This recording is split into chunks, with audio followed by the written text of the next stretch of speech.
Hello everyone, welcome back to my channel happy hours with Shashumi. আজ তোমাদের মাঝে নিয়ে এসেছি একটা খুব সুন্দর ভিডিও, যেটা রয়েছে কিনা 151 ফুটের হনুমানজি, সাথে রয়েছে আমাদের বাবা খাটুর শ্যাম। চলো তাহলে কথা বেশি না বলে এগিয়ে যাওয়া যাক মন্দিরের প্রবেশদ্বারের দিকে। তবে হ্যাঁ, সবার প্রথমেই মনে প্রশ্ন আসছে যে মন্দিরটা কোথায়। মন্দিরটা হচ্ছে নিউ টাউনে, আর ইকো পার্ক আমরা সকলেই চিনি।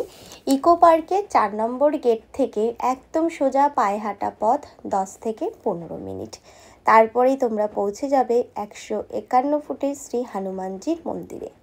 মন্দিরে শুধু হনুমানজি আছে তা নয়, সাথে রয়েছে রামসিয়া, সাথে রয়েছে খাটুশ্যাম, বালাজি বাবা, সাথে আরও অনেক ঠাকুরের মূর্তি তোমরা দেখতে পাবে। এই হলো 151 ফুটের হনুমানজি, অসম্ভব সুন্দর। মন্দিরের ভেতরে প্রবেশ করার আগেই তোমরা দেখতে পাবে দুপাশেই রয়েছে ঠাকুরের পুজো দেওয়ার জন্য সমস্ত সামগ্রী। দাম শুরু 31 টাকার থেকে। এবার তোমরা যেরকম মনে করবে সেইভাবে নিতে পারবে। মন্দিরে ভেতরে প্রবেশ করতেই দেখতে পাবে ডান হাতে রয়েছে গণেশজির একটা ছোট্ট মূর্তি।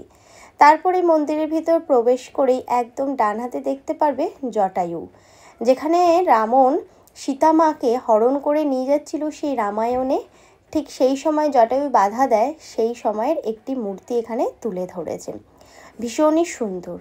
আর তার পাশেই রয়েছে 151 ফুটের হনুমানজি, একদম সামনে থেকে দাঁড়িয়ে দেখতে পারবে হনুমানজিকে। এই হনুমানজির মূর্তিটা বানাতে সময় লেগেছিল 5 বছর, আর লোক নিয়ে এসেছিল জয়নপুর থেকে, নিয়ে এসে এই হনুমানজির মূর্তিটা বানানো হয়েছে। হনুমানজির এই মূর্তিটার সামনে দাঁড়ালেই না এত সুন্দর একটা এনার্জি ভাইবস আসবে, মনে হবে যেন কোথায় যেন একটা চলে এসেছি। এতটাই সুন্দর, এতটাই সুন্দর, এতটাই জায়গাটা ভালো লেগে গেছে। আমি তো একবারই গেলাম, প্রথমবার, আর গিয়েই তোমাদের মধ্যে এই ভিডিওটা তুলে ধরলাম। আর যে কোনো মন্দিরে ভিডিওর দ্বারা কতটা পজিটিভ ভাইবস, কতটা কি ছড়ানো যায় জানি না, কিন্তু মন্দিরে প্রবেশ করলেই বোঝা যায় সেই জায়গায় এনার্জি কতটা, পজিটিভ ভাইবস কতটা। আমি সকলকে তাই বলবো, একবার হলেও কলকাতার বুকে এত সুন্দর একটা মন্দির যখন, সবাই নিশ্চয়ই যেও। মন্দির খোলা থাকে সকাল 6টার থেকে 12টা পর্যন্ত, আর দুপুরবেলা 3টের থেকে রাত্রি 9টা পর্যন্ত মন্দির খোলা থাকে। আর মন্দিরে ভেতরে তুমি গাড়িও প্রবেশ করাতে পারবে, কোনো রকম কোনো অসুবিধা নেই। সামনের দিকে এগিয়ে আসলেই তোমরা দেখতে পারবে আরেকটা খুব সুন্দর ভোলে বাবা ধ্যানমগ্ন অবস্থায় বসে রয়েছে সেই মূর্তি, অসম্ভব সুন্দর, অসম্ভব সুন্দর। দেখো চারিদিকে গাছপালা, দুধারে রয়েছে নদীর জল, আর মাঝখান থেকে চলে গেছে এরকম রাস্তা, তার মাঝেই এইখানে তোমরা দেখতে পাবে ভোলেনাথকে, ধ্যানমগ্ন অবস্থায় ভোলেনাথ বসে আছে। তার মধ্যে লেখা রয়েছে পাথরগুলোর মধ্যে রাম রাম বলে, আর রয়েছে এখানে নন্দী মহারাজও। সাথে তোমরা অনেক শিবলিঙ্গ দেখতে পারবে ঠিক এই ধরনের, পুরোটা একদম চারিদিকে, মানে এই যে ধ্যানমগ্ন অবস্থায় শিবজি বসে রয়েছে তার চারিদিকে তোমরা এরকম ছোট ছোট লিঙ্গ দেখতে পারবে, শিবলিঙ্গ। আর এই শিবলিঙ্গগুলোকে স্পর্শ করার পর অনুভূতিটাই যেন ছিল একদম অন্য লেভেলে, যেটা প্রকাশ করা যাবে না, শুধুমাত্র ফিল করা গেছে ভেতর থেকে, এতটাই সুন্দর জায়গাটা। আর পুরো ভোলে বাবাকে তুমি পরিক্রমাও করতে পারবে, এতটাই স্পেস আছে আর এতটাই সুন্দর। এখনও মন্দিরের কাজ পুরোপুরিভাবে হয়ে ওঠেনি, এখনও কাজ চলছে দেখলাম। আর ঠিক এই জায়গার থেকে দাঁড়িয়েই তুমি দেখো সামনেই দেখতে পারবে হনুমানজিকে, একদম ভোলে বাবা আর হনুমানজি পুরো রয়েছে পাশাপাশি। আর যখন গাড়ি করে ঢুকছিলাম রাস্তা দিয়ে, আরেকটা খুব সুন্দর জিনিস নোটিস করলাম, সূর্যি মামা আর সাথে হনুমানজির যে 151 ফুটের মূর্তিটা মনে হচ্ছে একদম যেন পাশাপাশি, এত অপূর্ব লাগছিল, এতটাই সুন্দর লাগছিল দেখতে।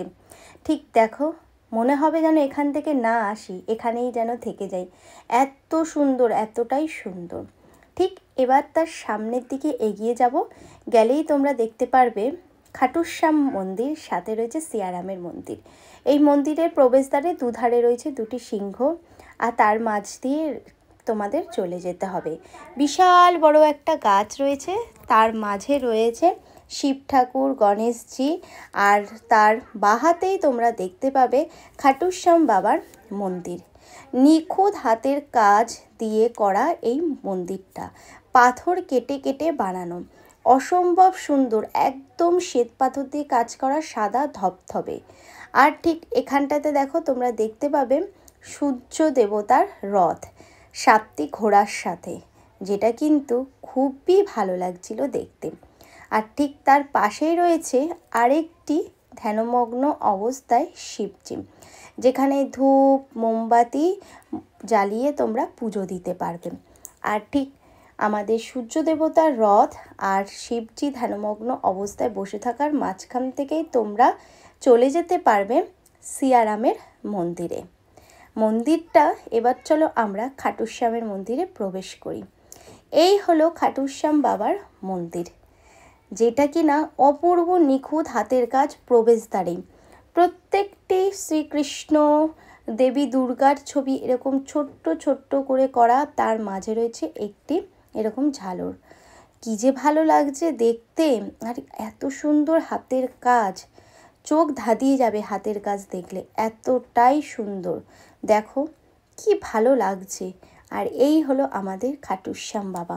সেদিনকে কাঁচা আম দিয়ে পুরো সাজানো হয়েছিল, মনে হচ্ছে যেন স্বয়ং বাবা ওখানে বসে রয়েছে। কথিত আছে মন থেকে খাটুশ্যাম বাবাকে স্মরণ করলে বাবা নাকি সব দুঃখ দারিদ্র দূর করে দেয়। তাই প্রত্যেকেই একবার স্মরণ করে নিও বাবাকে এই মুহূর্তে। আর এই হলো মন্দিরের ভেতরটা, কতটা বড় জায়গা নিয়ে মন্দিরের ভেতরটা রয়েছে, প্রচুর ভক্তের সমাগম। সাথে খাটুশ্যাম বাবাকেও তোমরা পরিক্রমা করতে পারবে, প্রচুর লোকে পরিক্রমা করছে দেখলাম। আমরা তারপর পুজো দেওয়ার জন্য দাঁড়ালাম, ভাই দাঁড়িয়েছিল, আমি এদিক ওদিক দেখছিলাম। নিখুঁত নিখুঁত কাজগুলো দেখে না চোখ একদম ধাঁধা লেগে যাচ্ছে, এতটাই সুন্দর। এখানেও তোমরা একটা শিবজিকে দেখতে পারবে। মন্দিরে আবার রয়েছে রাধা গোবিন্দ, তার মধ্যে আবার লেখা রয়েছে খাটুশ্যাম। খাটুশ্যাম খাটুশ্যাম বলে লেখা রয়েছে। সেখানে পুজো করে মন একদম শান্তি হয়ে যাবে, সাথে চরণামৃতও দেবে। সেখান থেকে বেরিয়ে আমরা চলে এসেছি এইবারে সিয়ারামের মন্দিরে। সিয়ারামের মন্দিরে নিখুঁত কাচ দিয়ে কাজ করা, প্রত্যেকটা জায়গা দেখো অসম্ভব সুন্দর। ছোট্ট ছোট্ট ছোট ছোট্ট কাজ, কিন্তু চোখ ধাঁধিয়ে যাবে দেখলে। এখানে রয়েছে বজরংবলী, ভাই সেদিন গিয়েছিল, গিয়ে আবার একটু পুজো দিল। একটু ঘি দিয়ে ঠাকুরের ওখানটায় পুজো দিয়ে দেয়, তোমার মনের বাসনা কামনা বলো হয়ে যাবে। কোনো রকমভাবে টাকার কোনো চাহিদা নেই এখানে। যার মনে হবে যে আমি যেইটুকুনি সামর্থ্য দিতে পারছি, সে সেইটুকুনিই দেবে। এই মন্দির প্রাঙ্গণের ভেতরে তোমরা আরও অনেক দেবদেবীর বিগ্রহ দেখতে পাবে, যেমন দেখালাম তোমাদেরকে মা কালীর বিগ্রহ। এবার সামনের দিকে এগিয়ে গেলেই দেখতে পারবে তোমরা রাধা গোবিন্দ, সাথে রয়েছে সিয়ারাম।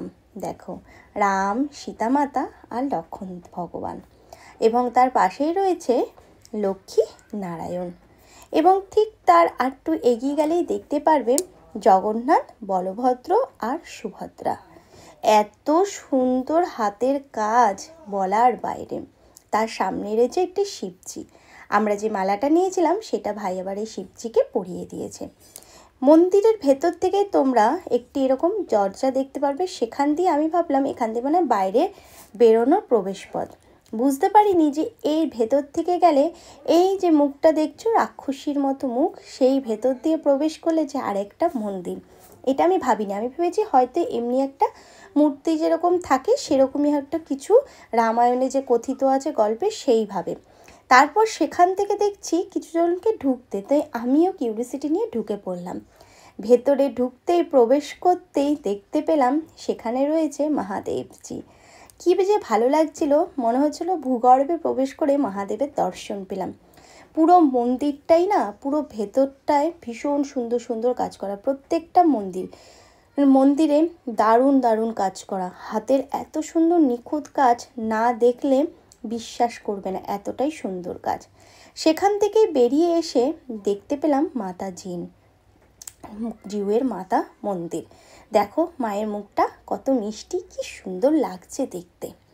সেখান থেকে বেরিয়ে এসে ঠিক তোমাদের প্রথমে বলেছিলাম যে এখানে ধূপ মোমবাতি ধরাতে হয়, সেখানে ধূপ মোমবাতি ধরিয়ে ঠাকুরকে পুজো করলাম।